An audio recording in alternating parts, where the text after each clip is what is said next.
हाय दोस्त, आप कैसे हैं? उम्मीद है कि आप बहुत अच्छे होंगे। आज 14 नवंबर बाल दिवस की आपको हार्दिक शुभकामनाएं एवं हार्दिक अभिनंदन है। ठीक है फ्रेंड्स, आज का मोटिवेशन हम देख लेते हैं। क्या है मोटिवेशन हमारा? कह रहा है एक बचपन का ज़माना था। ठीक है, खुशियों से एक बचपन का ज़माना होता था जब खुशियों का ज़माना था। चाहा तो चांद को पाने की थी, पर दिल तो तितली का दीवाना था।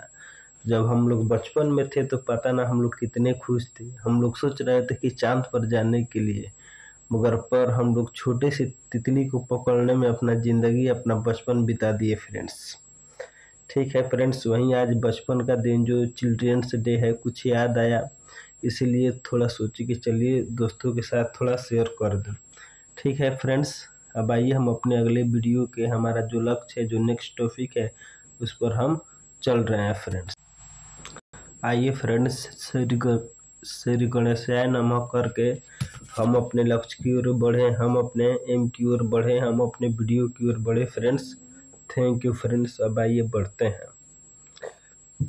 देखिए, हम पढ़ रहे हैं कर्नाटक का द्वितीय युद्ध। ठीक है, कर्नाटक का फर्स्ट युद्ध हम पढ़ा चुके हैं। ये हमारा 4th नंबर वीडियो है मॉडर्न हिस्ट्री का। ठीक है फ्रेंड्स, हम इसको इतना अच्छा से समझा दे रहे हैं कहानी की तरह कि आपको समझने में कोई दिक्कत नहीं होगा। वाकई मानिए कि समझिए कि आप सामने बैठकर पढ़ रहे हैं। बहुत अच्छा से समझ में आएगा, बहुत मस्त समझ में आएगा फ्रेंड्स, इतना विश्वास कीजिए। ठीक है फ्रेंड्स, अब देखिए द्वितीय कर्नाटक का युद्ध। ठीक है, समझाने से पहले मैं डायग्राम समझा देता हूँ। जो ये हमारा डायग्राम है, क्या है? डायग्राम है। इसको हम क्या करते हैं? समझा दे रहे हैं। इस डायग्राम को हम क्या कर दे रहे हैं? समझा दे रहे हैं फ्रेंड्स। ठीक है, उसके बाद में हम क्या कर दे रहे हैं ताकि आगे की पूरी कहानी आपको समझ में आ जाए। हमें जब डायग्राम आपको समझा देंगे तो आगे की जितनी कहानी है वो सब आपको समझ में आ जाएगा। ठीक है फ्रेंड्स, देखिए जो द्वितीय कर्नाटक युद्ध हुआ था ना, बहुत ही ज़्यादा डेंजरस था। जो द्वितीय कर्नाटक का युद्ध हुआ था बहुत ही डेंजरस था। ठीक है, अगर यह डायग्राम अगर आप लोग समझ लेंगे तो भगवान कसम कहता हूँ, द्वितीय कर्नाटक का युद्ध जिंदगी में आप नहीं भूल पाएंगे तो नहीं भूल पाएंगे। ठीक है फ्रेंड्स, देखिए अगर यह डायग्राम समझ लेंगे तो द्वितीय कर्नाटक का युद्ध अपने आप समझ में आ जाएगा और आप कभी नहीं भूलेंगे फ्रेंड्स। द्वितीय कर्नाटक युद्ध के कारण देख लेते हैं। देखिए द्वितीय जो कर्नाटक का युद्ध है उसको हम थोड़ा देख लेते हैं। क्या करते हैं? देख लेते हैं फ्रेंड्स। क्या करते हैं? देख लेते हैं। इस महानुभाव को हम इधर ले जा रहे हैं और क्या कर दे रहे हैं? ऊपर छोड़ दे रहे हैं। क्या कर दे रहे हैं? ऊपर छोड़ दे रहे हैं। ठीक है, जब भी किसी राजा की मृत्यु, देखिए पहले जो होता था तो पहले ना प्रधानमंत्री था ना राष्ट्रपति था। अलग अलग प्रांत के, अलग अलग स्टेट का, अलग अलग मतलब प्रांत का प्रांतीय राजा होता था, वहाँ का शासक होता था। ठीक है, तो क्या होता था, जब भी किसी राजा की मृत्यु होती थी तो अपना उत्तराधिकारी, समझे, अपने मृत्यु के पहले ही चुन लेता था। समझे फ्रेंड्स, जब भी किसी राजा की मृत्यु होता था तो अपने मृत्यु के पहले ही, मतलब अपने राजगद्दी पर बैठाने वाला, अपने शासन को चलाने वाला वो राजा चुन लेता था। ठीक है, अपना उत्तराधिकारी चुन लेता था। पर कभी कभी कुछ ऐसा होता था, जब राजा की मृत्यु हो जाती थी तो उसका उत्तराधिकारी बनने के लिए, ठीक है फ्रेंड्स, उसके पुत्र पुत्रियों एवं उसके दरबारों के आदमी एवं अन्य बाहरी लोग उनके रिश्तेदारों में युद्ध देखने को मिलते हैं। ठीक है, मतलब कुछ ऐसा मतलब रीजन हो जाता है कि जब राजा का मृत्यु हो जाता है ना, तो उसके फैमिली में, उसकी भाई बहन, उसकी रिलेशन में, कुछ दरबारी लोग में, कुछ अन्य लोग में उस राजगद्दी पर बैठने के लिए क्या होता था, उस राजगद्दी पर बैठने के लिए लोग क्या करते थे? आपस में लड़ाई शुरू कर देते थे। क्या करते थे? आपस में युद्ध करना शुरू कर देते थे कि उत्तराधिकारी हम बनेंगे, हम बनेंगे, हम बनेंगे। ठीक है, ऐसा ही कुछ स्थितियां भारत की हैदराबाद एवं कर्नाटक में बन गई थी। ऐसा ही जो स्थिति थी वो भारत की हैदराबाद, भारत की हैदराबाद, भारत की हैदराबाद, भारत की हैदराबाद और कर्नाटक में बन गई थी। और कहाँ बन गई थी? कर्नाटक में बन गई थी। और कहाँ बन गई थी? कर्नाटक में बन गई थी फ्रेंड्स। कहाँ बन गई थी? कर्नाटक में बन गई थी। भारत के हैदराबाद और कर्नाटक में ऐसे ही स्थितियां बन गई थी। जब भारत में फ्रांसीसी और अंग्रेजों का विस्तार हो रहा था, जब भारत में क्या हो रहा था, धीरे धीरे अंग्रेज एवं फ्रांसीसी का विस्तार हो रहा था। क्या हो रहा था? धीरे धीरे अंग्रेज और फ्रांस का विस्तार हो रहा था। ठीक है। जब हैदराबाद और कर्नाटक के उत्तराधिकारी में संघर्ष चला, उसी समय क्या हुआ था, हैदराबाद और कर्नाटक के उत्तराधिकारी में संघर्ष चल रहा था, मगर धीरे धीरे युद्ध चल रहा था उन लोगों में। ठीक है। तो क्या हुआ, अंग्रेजी कंपनी एवं फ्रांसीसी कंपनी अपने अपने हितों को देखते हुए अब क्या किया लोग, अंग्रेजी कंपनी और ये जो अंग्रेजी कंपनी है ना, ये जो अंग्रेजी कंपनी है और ये जो फ्रांसीसी कंपनी है, ये फ्रांसीसी कंपनी है। क्या है? फ्रांसीसी कंपनी है। तो क्या किया लोग, अपने अपने हितों को देखकर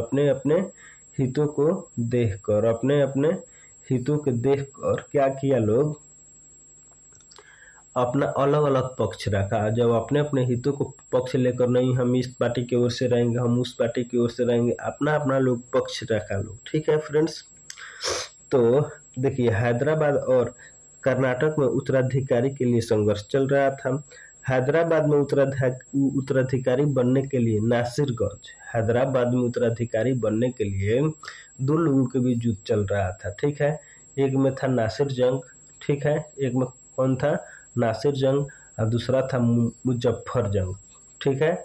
एक था नासिर जंग और दूसरा था मुजफ्फर जंग। ठीक है। इन दोनों में युद्ध चल ही रहा था। उसी समय अंग्रेज और फ्रांसीसी का भी थोड़ा थोड़ा विस्तार हो रहा था। ठीक है। मगर अपना दबदबा जमा रहे थे। ठीक है। तो उस समय हैदराबाद में नासिरगंज, मुजफ्फरगंज में क्या चल रहा था, हैदराबाद के नवाब बनने में, शासक बनने में लोगों को भी युद्ध चल रहा था। ठीक है फ्रेंड्स। ठीक है। और कर्नाटक में उत्तराधिकारी बनने के लिए अनवरुद्दीन और चांदा साहब के बीच भी युद्ध चल रहा था। अनवरुद्दीन और चांदा साहब के बीच में युद्ध चल रहा था कि नहीं कर्नाटक का शासक हम बनेंगे। अनवरुद्दीन भैया बोल रहे थे नहीं हम बनेंगे, चांदा भैया बोल रहे थे नहीं हम बनेंगे। इन लोगों में युद्ध छिड़ा हुआ था। और हैदराबाद में नासिर भैया बोल रहे थे नहीं युद्ध हम, मतलब यहाँ का शासक हम बनेंगे। अब मुजफ्फर भैया बोल रहे थे नहीं हम शासक यहाँ का हम बनेंगे। यही उन लोगों में युद्ध चल रहा था। ठीक है। तब तक क्या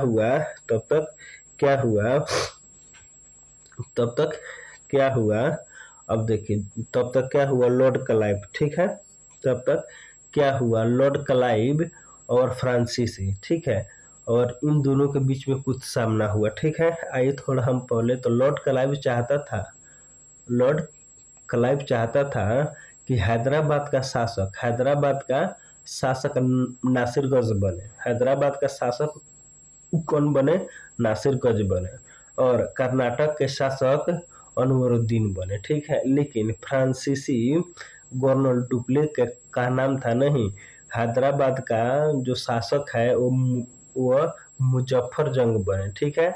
और कर्नाटक का शासक चांदा साहब बने। मतलब फ्रांसीसी गवर्नर डुप्ले का कहना था कि नहीं, हैदराबाद का जो शासक होंगे वो मुजफ्फर जंग होंगे। ठीक है। उसके बाद में कर्नाटक का जो शासक होंगे वो फ्रांसीसी, मतलब वो चांदा साहब होंगे। लेकिन ब्रिटिश गवर्नर लॉर्ड क्लाइव का कहना था कि नहीं, नासिरगंज कहाँ का शासक होंगे? हैदराबाद का। और कर्नाटक का शासक और कौन होंगे? अनवरुद्दीन होंगे। ठीक है।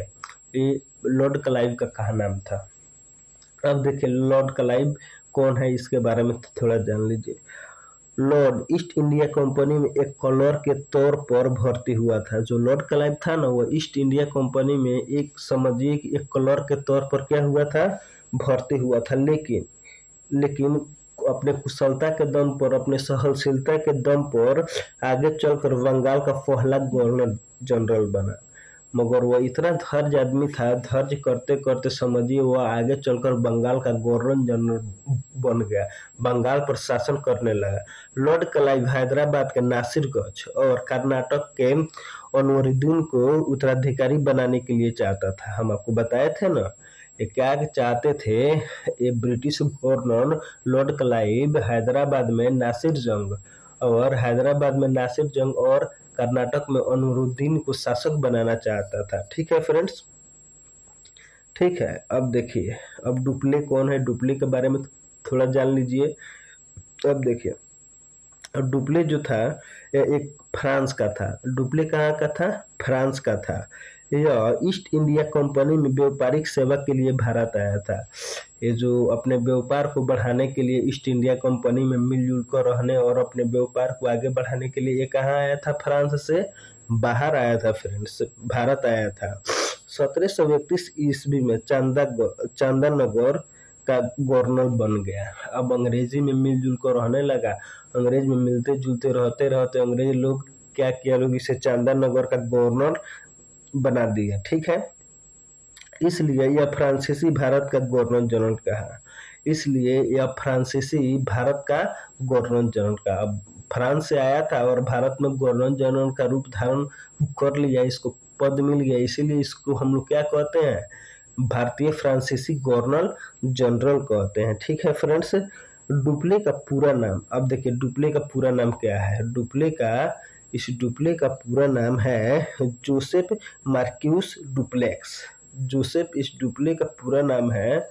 इस डुप्ले का पूरा नाम क्या है फ्रेंड्स, इस डुप्ले का पूरा नाम क्या है, बता सकते हैं। इस डुप्ले का पूरा नाम है डुप्लेक्स जोसेफ मार्क्यूस डुप्लेक्स नाम है। ठीक है, या समझिए जोसेफ मार्क्यूस डुप्लेक्स नाम है इसका। ठीक है, यह भारत में 23 जनवरी 1657 ईस्वी से लेकर 10 नवंबर 1763 ईस्वी में भारत रहा। ठीक है, यह भारत में 23 जनवरी से लेकर यह भारत में कब से कब तक रहा, मतलब गवर्नर जनरल के रूप में रहा 23 जनवरी 1697 से 10 नवंबर 1763 ईस्वी तक भारत में ही रहा। यह रॉबर्ट क्लाइव का प्रतिद्वंदी था, मगर ये समझिए कि इस दोनों में न रॉबर्ट क्लाइव इससे पछता था। रॉबर्ट क्लाइव और इन दोनों के बीच में समझिए थोड़ा सा भी राय मसौदा नहीं होता था। थोड़ा सा भी क्या नहीं होता था, राय मसौदा नहीं होता था। क्या नहीं होता था, राय मसौदा नहीं होता था। क्या नहीं होता था, राय मसौदा नहीं होता था। अच्छा से, ठीक है फ्रेंड्स, इन दोनों के बीच में जैसे जो लॉर्ड क्लाइव था और फ्रांसीसी गवर्नर डुप्ले था, इन दोनों के बीच में थोड़ा सा भी मतलब राय विचार नहीं होता था। ये जो लॉर्ड क्लाइव था ना, वो बंगाल का पहला गवर्नर जनरल था फ्रेंड्स। ठीक है, बंगाल का अंतिम गवर्नर का नाम क्या था, अंतिम गवर्नर का नाम था लॉर्ड बेंटिंग था, विलियम बेंटिंग था। ठीक है फ्रेंड्स, इन दोनों के बीच में बहुत समझिए कि 19-20 का झगड़ा चलता था। अब बाद में क्या हुआ, डुप्ले चाहता था कि कर्नाटक का जो शासक बने, जो नवाब बने, वो चांदा साहब बने। वो कौन बने, चांदा साहब बने। ठीक है, और मुजफ्फरपुर का जो भी बने, और मुजफ्फर और हैदराबाद का जो शासक बने वो मुजफ्फर जंग बने। ठीक है, अब देखिए फ्रेंड्स, अब देखिए डुप्ले मुजफ्फर जंग एवं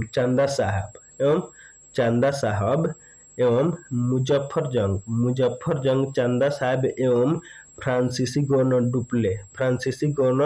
डुप्ले। ठीक है, एक टीम ये हो गया। अब एक टीम है, देखिए, अब एक टीम हो गया नासिर जंग, उसके बाद में एक हो गया नासिर जंग, एक कौन हो गया, नासिर जंग, एक हो गया, रुकिए आपको बता रहे हैं, एक हो गया नासिर जंग, एक हो गया ब्रिटिश गवर्नर लॉर्ड क्लाइव, और एक हो गया अनवरुद्दीन। ठीक है, ये दो टीम अलग अलग बट गए। ठीक है, ये दो टीम क्या हुआ, अलग अलग बट गए। ठीक है फ्रेंड्स, अलग अलग बट गए। ठीक है, और इन दो टीमों के बीच में दूसरा कर्नाटक का युद्ध देखने को मिलता है। ठीक है, अब क्या किए लोग, नासिर जंग, रॉबर्ट क्लाइव और अनवरुद्दीन, ये एक टीम हो गया लोग। ठीक है, ये क्या हो गया लोग, है एक टीम हो गया लोग। ठीक है, उसके बाद में मुजफ्फर जंग, ठीक है, मुजफ्फर जंग।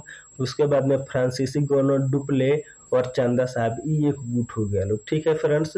दोनों गुट अलग अलग होकर आपस में क्या किया लोग, लड़ाई किया लोग, क्या किया लोग, इन दोनों के बीच में जो लड़ाई हुआ उसी को हम क्या कहते हैं, कर्नाटक का युद्ध कहते हैं। उसी को हम क्या करते हैं, कर्नाटक का दूसरा युद्ध कहते हैं। क्या कहते हैं, कर्नाटक का दूसरा युद्ध कहते हैं। इन्हीं दो गुटों के बीच में कर्नाटक का दूसरा युद्ध हुआ, ठीक है फ्रेंड्स। तो विश्वास करता हूँ कि दोनों डायग्राम से आपको पूरी तरह समझ में आ गया होगा, ठीक है फ्रेंड्स।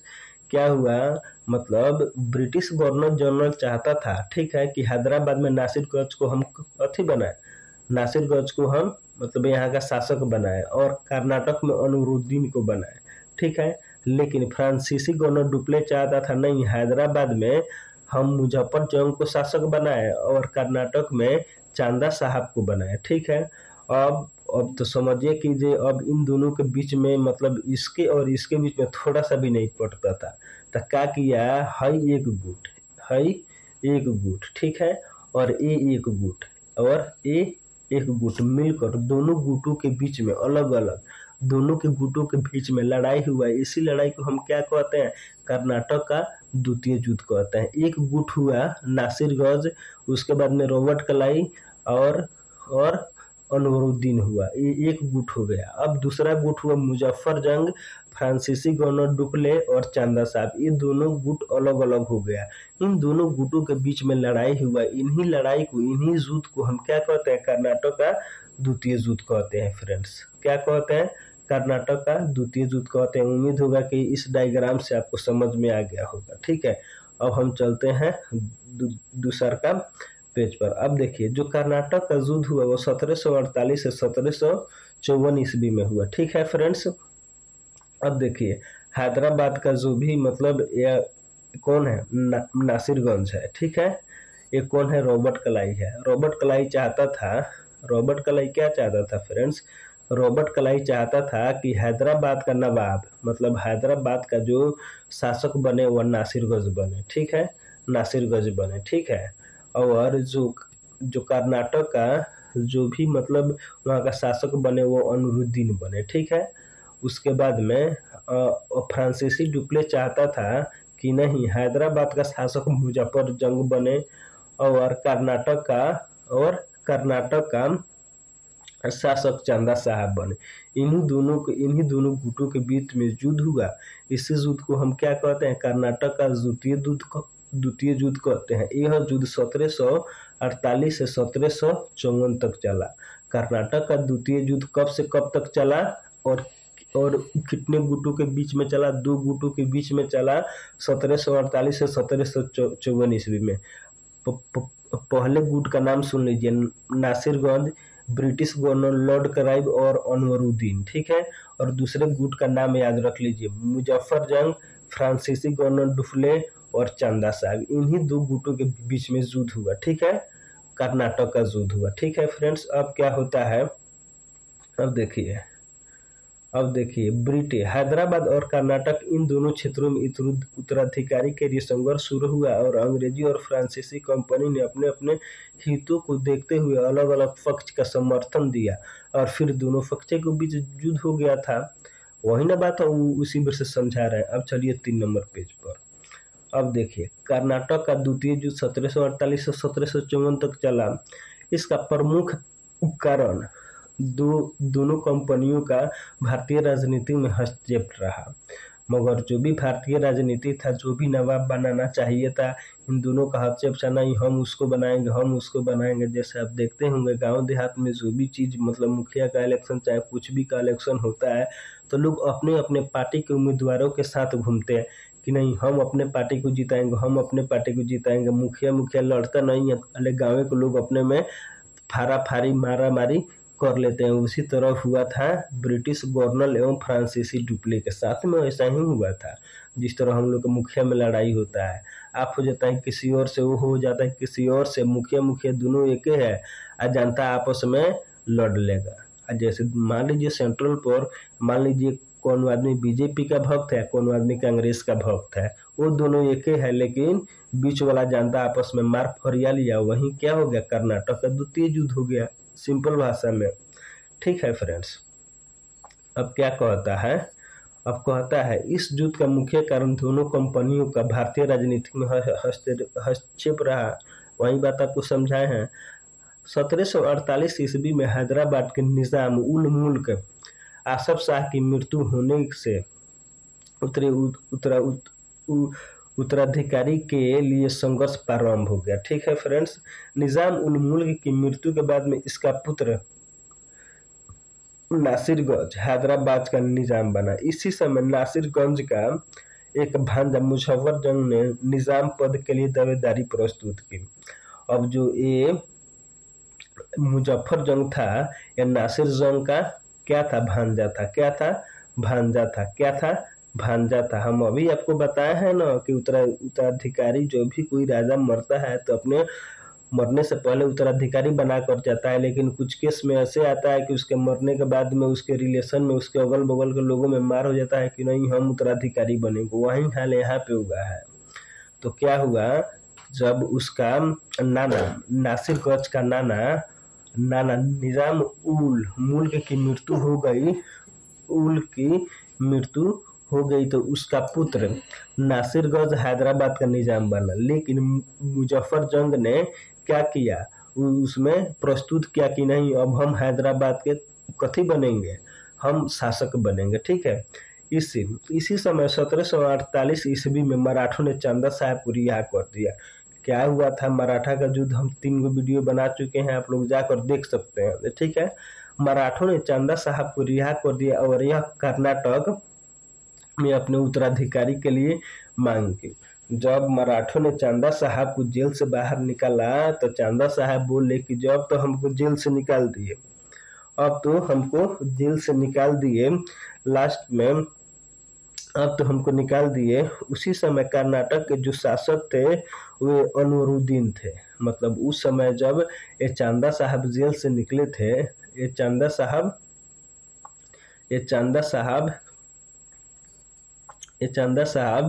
जेल से निकले थे,